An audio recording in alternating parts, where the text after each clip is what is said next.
This is a segment from an ongoing Morin Academy short series. I hope you enjoy it.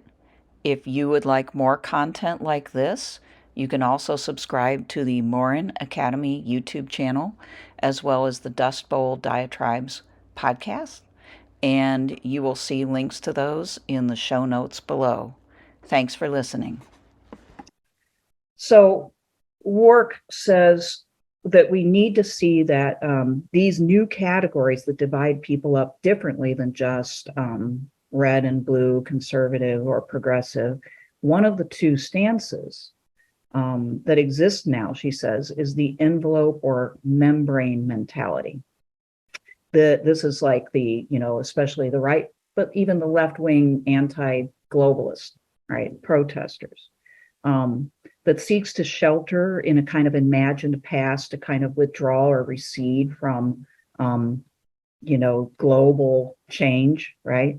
To move backwards and to reenact what prosperity and stability they imagine existed before. Okay, protectionism, can be seen as coming from that impulse. And this can lead to racial and cultural insularity and parochialism, which in her mind is definitely a setback. The other stance is accelerationism. Now, we've already discussed that Wark is a type of accelerationist, and I still believe that. I definitely believe that. But she does critique the type of acceleration that puts all trust in the goodness of technical and economic change, and, wants to spread basically that same thing everywhere, as in sort of like George Bush's vision of, the triumph of liberal democracy around the globe, and capitalism will bring peace and prosperity for all. She's very critical of that. Okay. And that's important to note as well, as we try to hone in on what it is that she does believe. So envelope politics encompasses both sometimes the racist or reactionary right, but also the Luddite left, who dislikes automation and global economies. And accelerationist politics encompasses the left that believes in universal human rights, but also the right that believes in the basically beneficial character of capitalism. See, I think it's the right in this case that she's more, critiquing than the left accelerationists who focus on the universal human rights. Wark, writing in 2004, could barely glimpse at that point what would happen on the US left as they embrace their own version of identity politics, though, which veers away from universalism. If she had to categorize left-leaning politics, if she had to characterize left-leaning identity politics, she would categorize it as envelope politics, as it runs from universalism, at least as it currently is done. And this is what she would call partial representation. And I'm going to try to explain that more. That's a complicated term that she uses. The left liberal state promotes partial representation, she says, but she doesn't quite see that this is a sort of reactionary stance, but sometimes I think she does. In other words, to the extent that the left liberal, or that the liberal state promotes identity politics, right, of sort of separating people on the basis of gender, race, ethnicity, culture, and so on, and making politics about constituency representation, then this is really envelope politics. It's kind of a regression. In effect, it's maybe even a little bit reactionary. And that's it's a hard thought to wrap your mind around. Because in embracing those positions, a lot of well-meaning people certainly do not think that they're engaging in a sort of conservative or reactionary position. But she does sort of hint at that a bit. Okay, so, one of the things that you see more and more in thinkers is this call for a third way, right? In her case, it's not a third way between capitalism and communism like it is for some of the right traditionalists. It is instead a third way, sort of between those two, shoals of envelope and sort of the bad accelerationism, liberal accelerationism. So, a lot of what I did was try to figure out what vision does Wark actually lay out for the future. What does her future actually look like? Of course, that's a question you always ask these thinkers, like, show me, like, what is your vision? What do you really think is going to happen? What do you want to happen? And a lot of times they're kind of vague and it's hard to tease out. And this is the case with Wark, which is frustrating.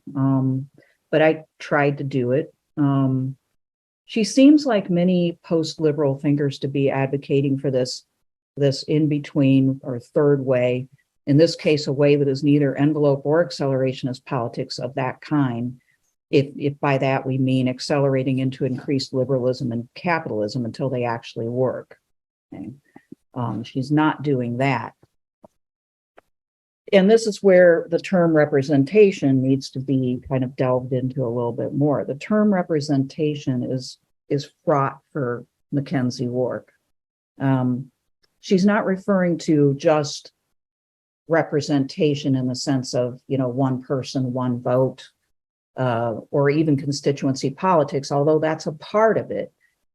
She's also, though, talking about the fact that in our modern world, we are known by the way that we present ourselves and how we are represented, and much of the time through mediation, more and more through mediation, so that we are indirectly represented, for instance, in social media, okay, on the internet, online, and as parts of some group, as parts of some constituency, as an identity, as this, as that, okay?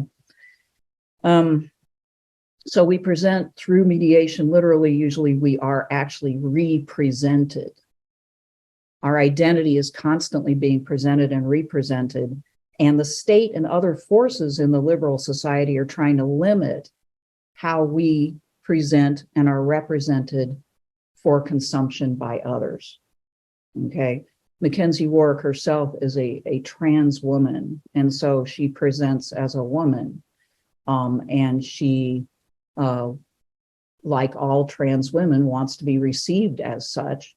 And she has experienced prejudice and rejection like they all do. And so that experience informs this too. And she's thinking, what about a world in which I don't need to work on presenting and representing myself because I can be who I am? And I think that's kind of playing in the background here. Okay. So as long as we are in this mode, the state has a lot of power over deciding who gets to present themselves how, and a lot of politics is involved in trying to control that. So whatever it is that she's imagining, the state gets out of the way of that.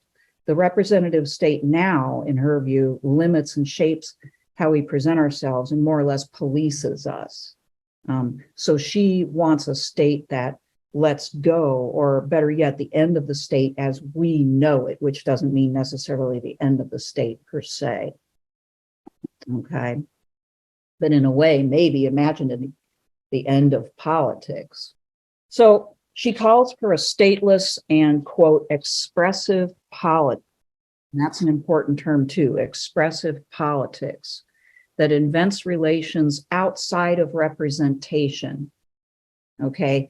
Now, this murky for me, not exactly sure what she means, but I'm thinking she means that people can and should be able to express themselves how they want without worrying about presentation and representation. So, but this is a bit murky.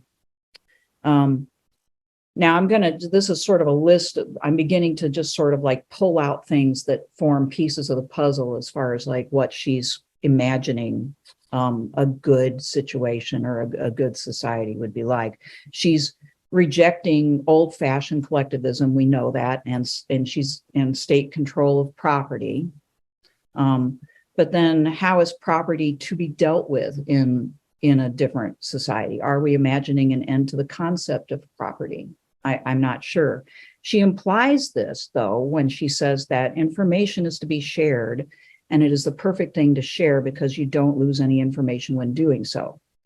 But of course, in the world as it currently exists, we can lose a lot of intelligence, artistic ownership, security, etc. But I would guess that ideally, Wark wants a world where things are shared, and we use the hack to harness the vectors of control to plan and share what everyone needs. She does explicitly reject the more moderate approach of having property and capitalism, but with continual guarding against breaking up of monopolies. Okay, so she says she rejects that. So it's not good enough to just break up monopolies, but yet she's not talking about any sort of traditional socialism either.